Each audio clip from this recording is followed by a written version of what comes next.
Stephen A. always knows how to get people talking, and today he's back on the LeBron against Michael Jordan debate. This is one of those conversations that never dies, so let's hear what he has to say. That's what we're looking at. And if you're looking at a Sixers starting five right there, first of all, let's get this out of the way. Your backcourt is set. With Maxey Brown and Edgecombe, you got nothing to worry about at the 1, 2, and 3 spot. Nothing. Absolutely nothing. You pencil LeBron in at the 4. Joel Embiid is at the 5 when he can be. LeBron just finished playing all 5 positions for the Los Angeles Lakers last season. This is formidable. There's no doubt about it. This is above Miami. This is above Cleveland. You could say it's above the Knicks. I ain't giving you that yet. They the champions. They the champions. And the fact of the matter is they the champions until somebody knocks them off. And we got to see what Philly's going to do. I can tell you right now where my trepidation lies. My trepidation lies is there's only one basketball. Tyrese Maxey was handed the reins as the number 1 option. Jaylen Brown didn't come to Philly to be a number 2. He wanted to be number 1. LeBron James didn't come to Philly to be number 3. He wants to be at least the number 2 option. How's it going to work? I think they'll figure it out. I think when you have a great executive like Bob Myers, when you have a great coach like Nick Nurse, who's a championship coach and who has won everywhere and has coached all over the world, I think you know how to make the necessary adjustments to pull it off. I personally believe that. And I think that's how we have to look at it and call it for what it is. That's how I feel about it. That's where I'm at with it. And this is a statement from LeBron James. I thought I was done when the season ended. I wasn't ready to announce it. And I knew I needed some time to really decide, but I was pretty sure I played my last game. I was honest at that last press conference when I said I needed to look at myself and decide if I still love this game. I still truly love this game, and I have more to give. The last few weeks have been really special. Have really been special. I've never been able to have no clue what to do and take real time to just think. I've had an incredible few months with all the people I love trying to figure it all out. This is my last decision. I'm not going for money. I'm not going for family. What I am really playing for at this point, I still want to sacrifice. I still want to work. I still want to grind. I still want to compete, to win, and to have a chance at the feeling of winning another championship. I believe I can help make the Philadelphia 76ers a championship team, and I am so excited to energize a new fan base and start this new incredible journey one last time. Thank you, LA, Miami. I'll forever love, and Northeast Ohio will always be home. Let me say this.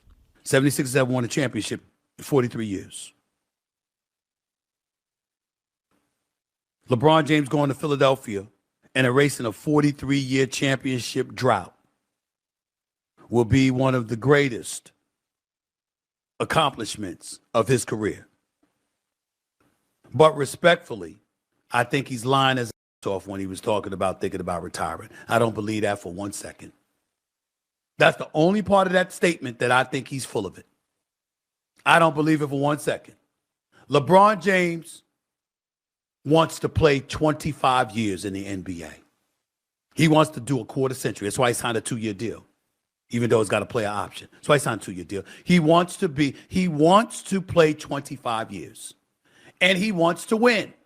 Because if LeBron James win, he will have surpassed Steph Curry as a 4-time champion. He will have tied Kobe Bryant and Tim Duncan with 5. And we all know if he wins over the next 2 years, who he will tie then. This debate really comes down to what you value. Some people care most about championships and dominance, while others look at longevity and all-around impact. That's why there'll probably never be one answer everyone agrees on. If he pulls it off, right? It'll be Michael Jordan till he'll tie. We all know this. Let's stop acting like we don't know. The brother trying to tie MJ. That's what he does. That's what the 2 years is about. 2 years on a championship squad. You pull it off. You've captured 6 championships, which would tie Michael Jordan, which in his mind, doing it for a 4th different team, would cement his status in his mind as the GOAT. Not mine. I can tell you that. But in his mind, sure.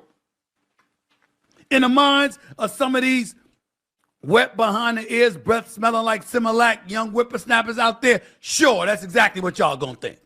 But I gotta tell you, ain't no shade being thrown here. I think it's great for the NBA. I can see Allen Iverson sitting courtside enjoying every moment of this. No doubt about it. And Julius Erving as well. And to a lesser degree, Charles Barkley, who always has and always will have love for Philly and still resides at least part of the year in Philly. This is special. There ain't no doubt about it. Ain't no way around it. This is special. But I'm here to tell you right now, as special as it is, let us be clear. That's what he's shooting for. He's trying to get 6 rings. I can't say enough about it. I will tell you this. Let me state this for the record. There is no excuse whatsoever. Everybody wants to say it's championship or bust. That's not true. It's not true.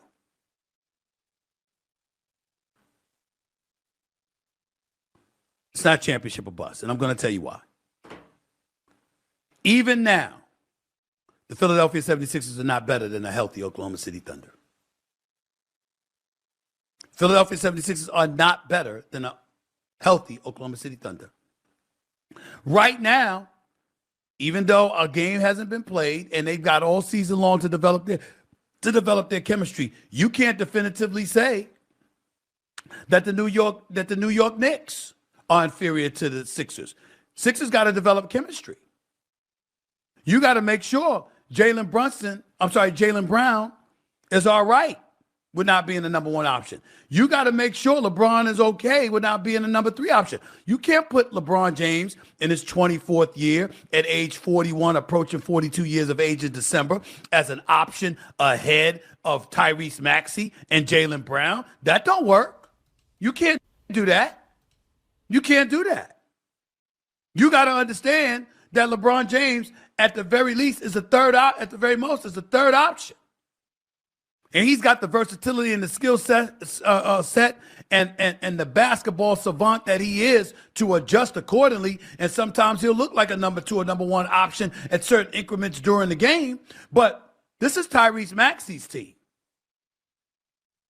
And now Jaylen Brown is here. How many basketballs you have? Jaylen Brown was in Boston, winning championships in the NBA Finals MVP. And yes, I'm going to bring it up again. The man lost in the first round after surrendering a 3-1 lead with Jason Tatum on the bench injured.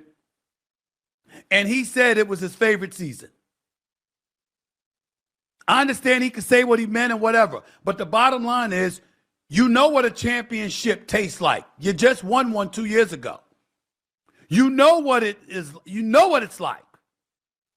And what did you do? When people say Michael Jordan is the greatest of all time, they're usually talking about his dominance at his peak. He went 6-0 in the NBA Finals, won 6 Finals MVPs, and every time the stakes were the highest, he seemed to rise to the occasion. Fans remember the game-winning shots, the killer mentality, the defensive intensity, and the fact that he never lost on the biggest stage. For a lot of people, perfection in the finals matters more than anything else. Jordan also changed basketball globally. His influence went beyond the court, and many people feel his aura and competitive mindset have never been matched. Now, if you're on LeBron's side, your argument is completely different. You're looking at a player who's been elite for over 20 years. He's the NBA's all-time leading scorer, has made 10 finals, won championships with 3 different franchises, and has shown he can score, pass, rebound, defend, and lead in almost every situation. LeBron has adapted his game through different eras and stayed at the top longer than almost anyone in basketball history.